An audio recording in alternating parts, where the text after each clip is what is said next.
not newer. Yeah, okay, so good morning, everyone. Good day, Velvel. Good to see you. We're on page Yutes of the Maimer. Yesterday, I was a little rushed, so maybe I didn't adequately explain or address some of the question that both Hillel and Moshe had. So we'll try to revisit and briefly address the questions. We learned yesterday the Alter Rebbe, in the previous chapter, introduced to us that Chodesh Elul is analogous to a Melech Basodeh. Although he comes in his disguise, he's still a Melech, but he's a Melech that finds himself in a field. Because the people from the city, when they hear that the king is coming out to the field, and he's there to accommodate everyone, the only one thing they need to do is get up and go to greet him. And when he sees that they do this, he's happy about it, and he says, "What can I do for you? When I get back to the palace, what can I do for you?" And everyone tells them their requests, and he smiles at them, and he becomes friends with them. That's the month of Elul. And then the symbolism in the mashal of when he goes back to his palace and the doors close behind him, and only those that have an appointment can get in, and even amongst those, only the most privileged individuals get an appointment. This is analogous to Chodesh Tishrei, because Chodesh Tishrei, when we have Hashem raining upon us the brachas of Rosh Hashanah, Yom Kippur, Sukkot, and Sipos Torah, etc., to identify and feel the energy and benefit from it in the best way, you need an appointment. You need to dress up, and you need to do this, and you need to do that, and you need to bang, and you need to hear the shofar, all kinds of conditions. In other words, it's holy days, holidays, Yom Tovim. It's no longer mundane days like we have in Elul, weekdays. And that's an answer, by the way. I didn't say this yesterday, but it's important for you to know. One of the questions that the Alter Rebbe asked in the end of the first chapter, two questions. One question was, if it's true that during Elul God shines upon us the 13 attributes of mercy, so that implies this harusa de leila, an arousal from above that comes to awake us.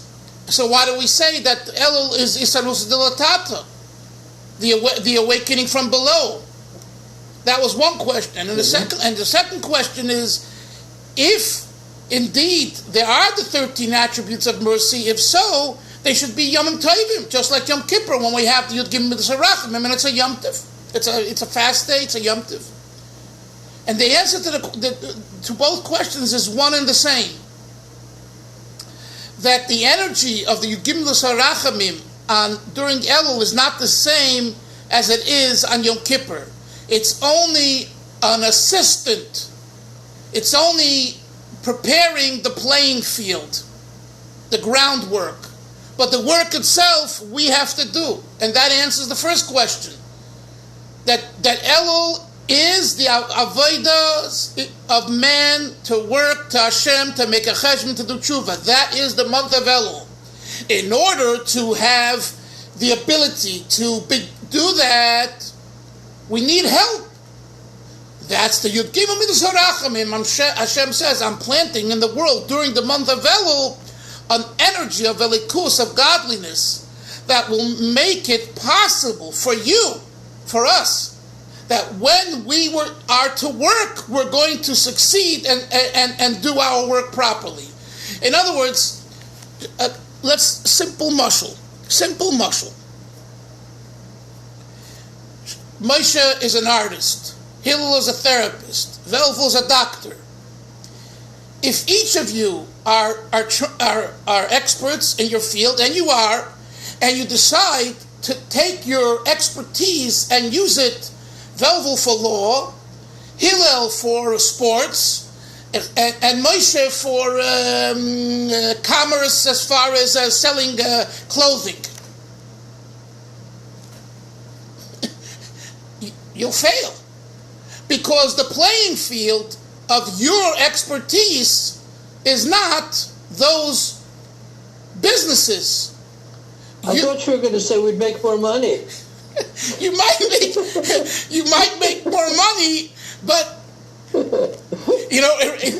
parenthetically, it's like the Satmar out here, right? They don't go to high school, and they're the most successful business people, the most money, and that's their argument to everyone. He says, you know, you guys go to college, you go to high school, you become educated and everything, and yet you're struggling to make a living, and we have all this money. Anyway, the Nakuda is, Elul is your field, your expertise, but you can only succeed when you're in your field. If you're not doing it in your field, you're not the top surgeon. In your field, Velvel, you're a top surgeon. If you were to do heart surgery, and they'll say, well, you're a surgeon, do heart surgery. Thank you very much. First of all, you wouldn't do it because you feel that's not your field. And even if you were to do it, you wouldn't be the top because that's not your expertise. So the expertise is that Hashem gives the world an opening. And he says, this month I'm making it possible for tshuva to be done and to be done properly. A month before we didn't have that. Well, you say, well, we can do tshuva anytime. Of course you can do tshuva anytime. We're talking about the tshuva should make a dent. We're talking about that you should feel that the tshuva you're doing is valuable. Right? Another example. We're taking stock this month. If a business person takes stock every single month, he's in big trouble.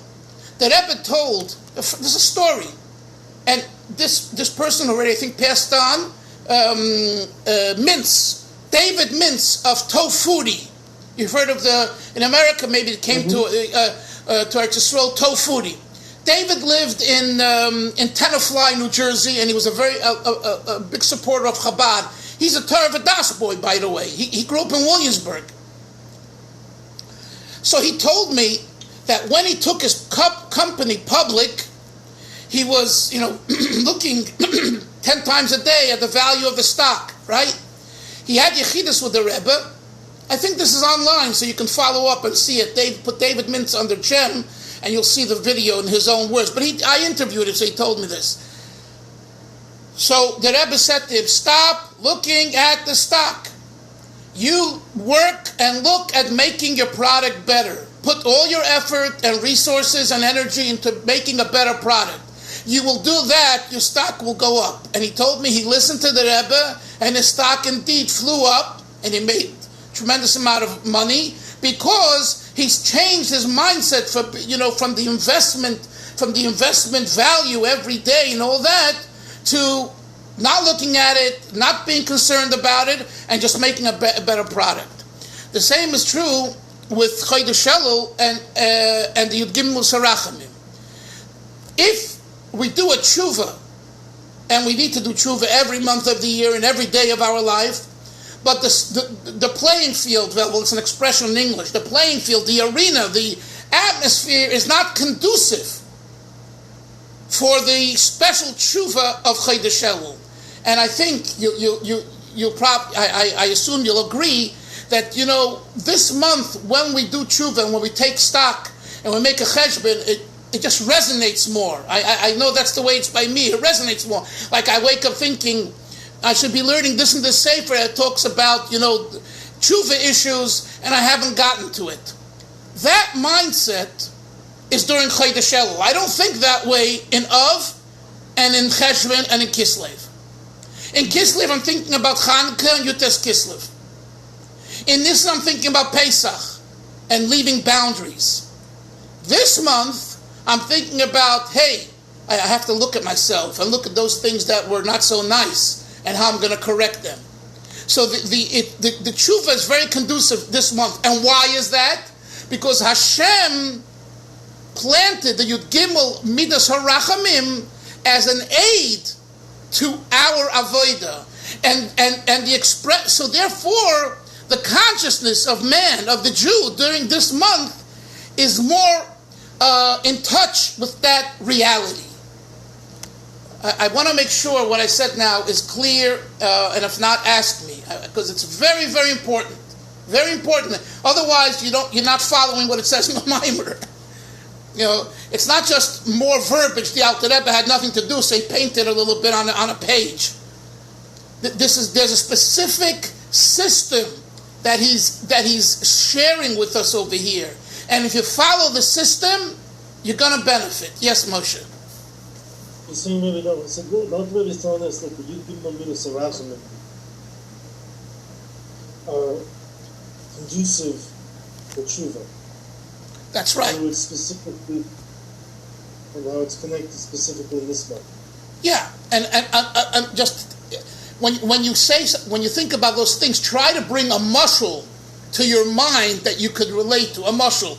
If you wouldn't have your office with the quiet and the particular brushes and everything, your art wouldn't be as good. I'm sorry, because if you working at a home with kids and noise and this and the wife and this and that, it's a disturbance. But Moshe, you're the same Moshe. You're the same beautiful art. Yes, thank you very much. But the outside interference gets to you. So in the nimshul, in the moral, Chodesh Elul, Hashem says, I'm going to take away the outside interference. So it's similar to you working quietly in your office, without distractions. That's Chodesh Elul. What? That's Chodesh Elul. That's Chodesh Elul. But is the mushal a good mushal? Do you think mushal, you relate to the mushal? Sure? I could definitely relate to the mushal. I'm trying to... In other words, we need to be able to focus and have the place to be able to focus. And so call that focus Yud Gimel Midas Harachamim. You see, I think I know what's bothering you, or what's still not 100% clear, and you should know it's by me this way too, by all of us, because we don't feel ruchnius, we don't feel spirituality. What are we talking about over here? What is this? So Moshe, you understand? But when you learn Chassidus, Kabbalah, Chassidus, or any field of Jewish study that's outside of, I can touch it, I can smell it, I can see it, you have to put yourself in a different frame of mind. And that frame of mind is not a fantasy. See, some people think, it's a fantasy. It's a Baba Maisa. It's wishful thinking. No, it's not. Because there are times that we do feel more spiritual and more uplifted and more holy, even though we don't see it. We don't, right? You put tefillin on this morning. You answered Amen Yehi Shmei Rabbah. Do you know what your Amen Yehi Shmei Rabbah accomplishes? No, you don't. You believe what it says in the Gemara and it says in Shulchan Aruch. Thank you very much. Prove it to me. Show it to me in the bank. You can't. You can't. You know why? Because it doesn't lend itself to that type of appearance. Ruchnius is not Gashmius. So we have to train ourselves to identify, to relate to Ruchnius. And how is that? The more edel, the more refined we become, the more these things become our natural habitat. The more coarse we are, it's less meaningful. So to bring a mushal to a nimshul, we understand that the nimshul is always in the ruchnistic sense compared to the mushal. But if we understand well the mushal, we can think with our mind what this would be in the nimshul. So, for example, we've now discussed the last 5-10 minutes about this idea. What do we walk away with? What do I walk away with? What I walk away with saying is that today is the 10th of Elul, 20 more days. I got 20 days, almost 3 weeks left to make stock taking, to really look inside myself and face the issues that aren't so nice, and to do tshuva, and to allow myself into this mode of thinking.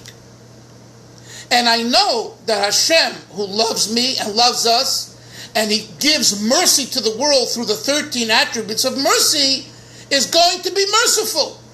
as if I will invest in time in doing this, Hashem is going to receive the prayers and the requests and the tshuva, and He's going to forgive me, and He's going to say, I'm giving you another chance for another year. Now, if someone says, well, I need a sign from heaven, well, first of all, wake up and smell the coffee. If you really need a sign and you want a sign, and you're a vessel for a sign, because you become more ruchnius, you'll get a sign. You will get a sign. But then, don't play around with the sign. Some people, they get a sign and they start analyzing. Right? I go back to some of my stories, but when the Rebbe comes to me in a dream, Friday night, sleeping in Rechavia, and he says, you are to make the shidduch for your son, although the week before I was ambivalent, and it wakes me up, that's it. I said, I got a message from heaven. Now, another person can take that and say, well, I didn't have a dream 3 nights in a row. And then there'll be a person who'll say, you didn't have 3 nights in a row. I cannot do it. It makes no sense. So you see that you can always, if you're more and more gashmis, meaning more and more rational, and that type of individual, and you can't let go, dreams mean nothing. But if you allow yourself into a different world, and you get a message, and you believe in the message, you go with it, and then it's a whole different experience. And the result is, he married that girl. They have 5 children. And it's a wonderful family. So the results are from the dream. Okay, so this is now 10, 15 years later. 10 years. My oldest grandson is getting bar mitzvah this year. So 13, 14 years later. 14 or so years later, and you have the result of a dream Friday night 15 years ago in Rechavia. Could I have say the next day, it's narishkeit, it's a dream, it's only a dream. And this is my personal experience. You have your experiences. A person goes to a tzaddik, the Hillel goes to the Tolner Rebbe, the different, right? And he feels very inspired, and he makes a move based on that, whatever that move is, even though maybe rationally you can't explain it or justify it. That's a holy act. And someone who comes along and argues and disagrees, that's coming from here. And frankly, you say thank you and have a nice day, and you do what you need to do if you're more of a ruchnistic person. You want to be more ruchnis. So the same is true with Chodesh Elul. If Chazal tell us that this is the month of doing tshuva, and the Alter Rebbe shares with us that there's assistance for our tshuva vis-a-vis the Yugimus Harachamim, for me, that's all I need to hear. That's all I need to hear. That means I have an opportunity this month, and I'm not going to have it next month, this idea of tshuva, and I didn't have it the last month. And the same as every single month, and the same as every single mitzvah, okay? Everything is an opportunity, but the key to everything is, like I've told you over and over and over, is being more ruchnius, being more edel. That's it. There's no quick fix to that. There's no quick fix to that. It's work, it's like dieting. I'm dieting now. The doctor scared me out of my wits. Talking to another doctor, right? He said, if you don't lose weight and you don't take care of your health, you're not going to be around for many more years, right? So you take it seriously and you start, right? Is it hard? Oh, is it hard? It is hard. But that's why Hashem put us here, to work. And so the doctor in this case was the Yud Gimel Midas Harachamim. Who has to do the work? I do. He can't do it for me. He can just explain and show, based on the blood tests and everything else, that I'm in a very, very precarious, dangerous situation if I don't change my diet and everything else. So he's like, you're giving me this harachamim. He opened up for me, the picture. Now, go do it. Yeah, he wants to give me pills and schmills and hills. And if you can do it without the pills, great. If you can't, you got to take the pills. You got to do this. If you walk the hills, you won't need the pills. If you walk the hill, very good.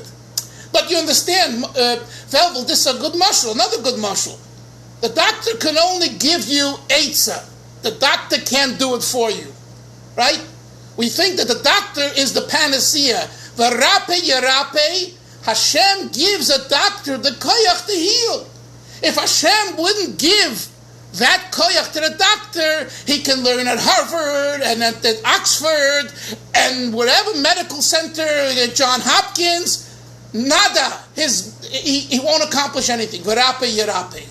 Only the Eibishter gives, and therefore you can have sometimes someone who didn't learn in the Class A university, and he's a world surgeon. I know someone, he's in Cherry Hill, New Jersey, and he has a pair of golden hands. He's deaf on one ear, and yet he was a star, top-rate surgeon who 20 hospitals used him. Why? Because God blessed him with hands for surgery that was tremendous. It's a bracha. A big, big bracha. Right? So, the nekuda is the Yud Gimel Midas HaRachamim that we have during Elul opens up for us the opportunity. And that's why, going back to the question, that's why that's why we want them, Hashem wanted them specifically to be weekdays. If they would be Yomim Tovim, that's analogous to being conditional. Moshe, for tshuva, we need no conditions. Everyone can come in the way you are.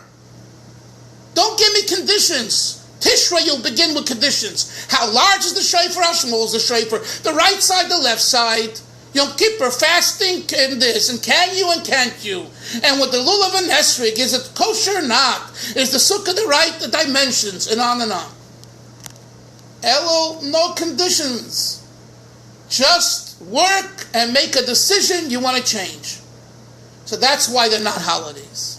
And this also explains why the melech is basoda. If the king were to be in his palace during Elul, it would be analogous to the king not being in the field. The king would, in other words, the king is not one of us. He's not showing himself as one of us. So how can we do tshuva? He's too awesome. And we know he's awesome, but we want to be in the arena where we can approach him. That's Chodesh Elul. And that's why it's Melech Basoda. Comes the Alter Rebbe now on page Yud Ches in the 3rd chapter, and the Alter Rebbe says, but what if a Yid is not a fields person, but he's actually a desert person? He's a midbar. Oy vey. What's a midbar? Eretz lo zarua, a quote from a pasuk.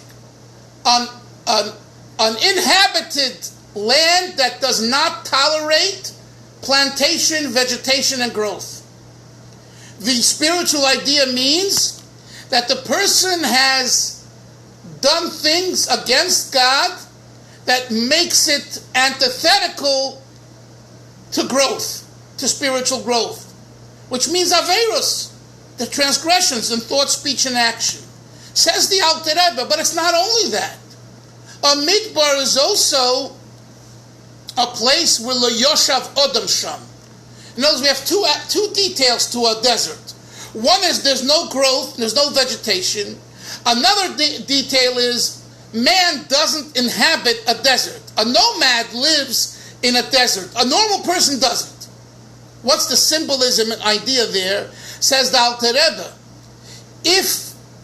even if you're involved in idle chatter and conversation, action, and thoughts that are not forbidden, but are not only neutral and not godly, says the Alter Rebbe, it's analogous to living in a desert. What's the point? What is the point? So if you're going to a desert to explore the earth for scientific reasons, then you have a purpose in being there. But a person who functions with family, friends, community, and parnasa In a city, that's where they belong. You want a small city, choose a small city, not a large city. But in a desert, you're wasting your time. So you're right. What am I doing wrong in a desert? You're not doing anything against God, but the fact that you're not producing is also against God. Why? Because Hashem says, I want of man to produce. So when we find ourselves in a place which is lo yoshav adam sham, no habitat. It's not a habitat for man, says the Alter Rebbe, that's also included in a midbar. And as he ends the last paragraph, so you'll say, can't I make a temple, a mikdash, a sanctuary in a desert? Well, the Jews did, but it was only a mishkan. It was only temporarily. Yes, it lasted 369 years, I believe, in Shiloh, right? And we went there with Shmuel, with Avi once. It was so wonderful. But that's all temporary. V'shachanti b'seicham v'osuli migdash. Make me a permanent home. A permanent home you don't make in a desert. You make in Yerushalayim. Yes, Hillel. So that may help me to understand it, because I was a little perplexed by sort of the flow of the ideas in the first sentence, because he'd been talking about the Sada, and then he says Vehine yesh ba'adam b'chinas ir moshav, which seems like it's introducing a new topic. A person could be a field guy, or they could be a town guy, and then it says v'chinas Sada, going back to the midbar. Going back to the idea that he was just talking about, and then he starts midbar and starts talking about the midbar. So you're suggesting here that it's the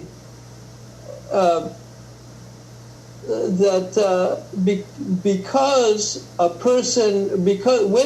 when a person has the bechinas as a ir moshav, then they are. That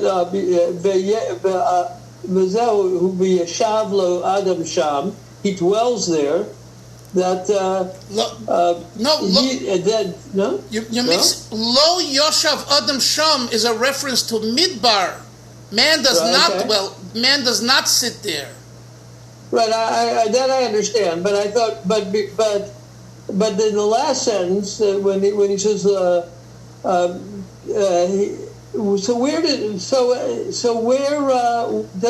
is he addressing all the idea of Ir Moshav and connecting it with Vasuli Mikdash V'Shachanti B'Tzofam, or are those two separate ideas? He is, but without saying it directly. Correct. Yeah. He's saying that a midbar is antithetical to the ear. What I want what I want to do now. Yeah, I think that's what I was asking. That Hillel. Let's learn. You have the Chassidus Muveres. Let's read together the first column. It's not so difficult. I hope it will clarify it for you. You have it or not? Sure. Chassidus Muveres. Yeah. After Tochen HaPerik, the next paragraph. Okay? Yes. Yeah, I'm going to read. After the Alter Rebbe explained the general idea of the 13 attributes of mercy, what this means in service, in man's service to God, this is what he explained earlier. Yamshich Levayer, he now continues to explain this chapter as hachidush hamiyuchad, the special novelty that we find that Yud Gimel Musarachim does for us during Elul. One second, we got to continue. It's similar to receiving the king in the field. Now let's go further. I'm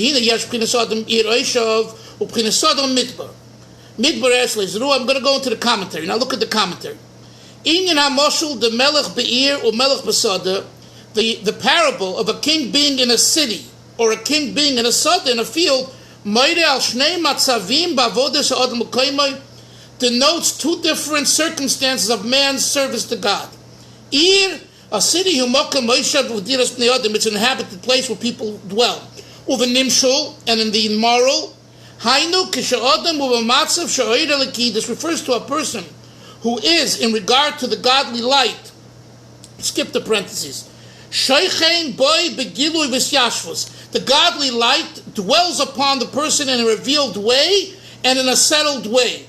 Uvechlolus zeu k'sha'adam oisik. This refers to when a person is involved in yoni kedusha, in holy matters. Next paragraph. Mashenkin, conversely, sada, a field, moire al maimud matzav shel choil. It denotes a situation that we call, in quotations, weekday.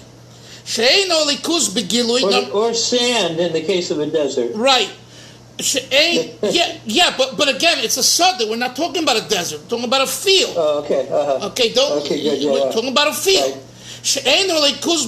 Godliness in a field is not. During the week, godliness is not revealed, and godliness is not settled there.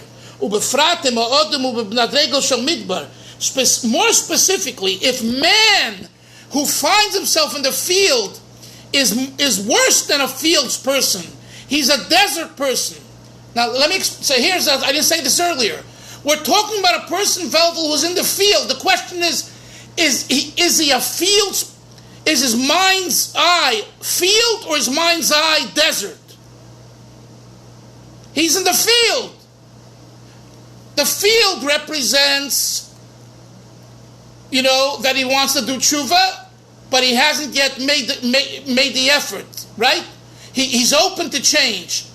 A desert, the mindset of desert is either I'm against you, God, or I'm not interested in you, God. In other words, it's not inhabited. There's no growth. People don't live there. Let's look back now in the text. Specifically, if man is at the level of midbar, eretz lo zarua, meaning a place where growth does not take place, hamoire al hamaisim v'diburim, which denotes actions, speech, v'machshavas, and thoughts, asher lo ila Hashem heima, they're antithetical to God. She'ein sham shum zio mitziach tzmicha, there won't be no plantation and no growth, shel oir hakdusha, of the godly light. So maybe this clarifies it for you, Hillel. Yeah, I think so. Okay? Yeah, it helps me understand the flow. We're talking about the mindset of Midbar as the Jew finds himself in the Sada. In other words, remember, a Yid is a city person, has an neshama, right? So in truth, every Jew is Ir. The question now is, when you don't live out that reality, so what's your mindset? So the Alter Rebbe is saying there's two mindsets. One is called field, and one's called desert. So when you go into the field, you can have a field's attitude, or you can have, even worse, a desert attitude. That's what he's saying. Nice. Okay. Okay, Chevra, we didn't learn anything new in the text, but we did go over this, and we learned this. I think it was important to review. I hope it's clear. I hope, and if you want to ask me, send me, a voice note. Yes, Moshe. I'm sorry, just real quick. Who's the name of the person, the Tofuri? David Mintz? David Mintz, Mintz, CEO of Tofuri. He passed away either this year or last year. Sei gesund, everyone. Have a great day. We'll see everyone tomorrow. So Take care. Bye-bye. Bye-bye. Thanks. Good day. Bye.